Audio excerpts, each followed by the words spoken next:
So what we're going to do is we're going to turn it on right here, and we're going to select bake. As you can see, it air crisp, it roasts, it grills, it bakes, it broils, and it dehydrates.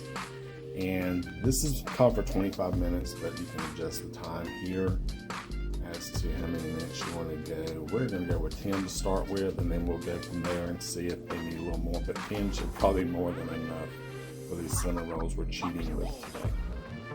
So I'm cheating today. I'm using canned cinnamon rolls, and these are refrigerated dough that come from any supermarket. In the refrigerated section, you'll find them with the canned biscuits, and there are other types. There's orange rolls, there's cinnamon rolls, there's walnut, with the refrigerated chocolate chip cookies, those kinds of things. But I just want to show everyone how versatile this is and what a good product you get when you use the Foodie grill. It does a great job with baked goods. So I'm going to check as soon as it's finished preheating, we'll stick these in. And as you can see, the front says add food. That means that it's been preheated. So I'm just going to lift the lid. And then this pan fits right in. And then we close the lid, and as you can see, it's going to start counting down for us. And in 10 minutes, we'll have some yummy cinnamon rolls.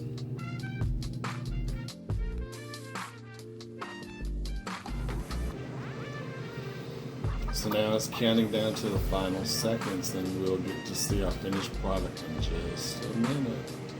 Just want you to see how the grill works. Okay, it's saying end and it's at 0. So we're ready to open the lid.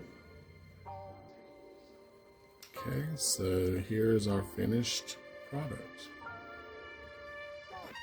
As you can see, they're nice and golden brown. And they've more than doubled in size, so they're nice fluffy rolls. I'm going to take just a second to ice them, and I'll show you the finished product. And here's what they look like after they've been iced.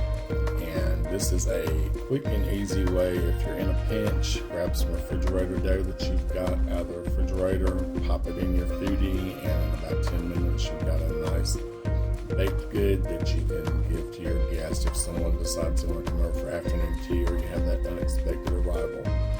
Hope you enjoyed this video, and if you want to see more like this, then subscribe to my channel and leave comments on what type of footage you'd like to see. I look forward to giving you the kind of content that you want to see and helping you with your cooking in the kitchen. God bless.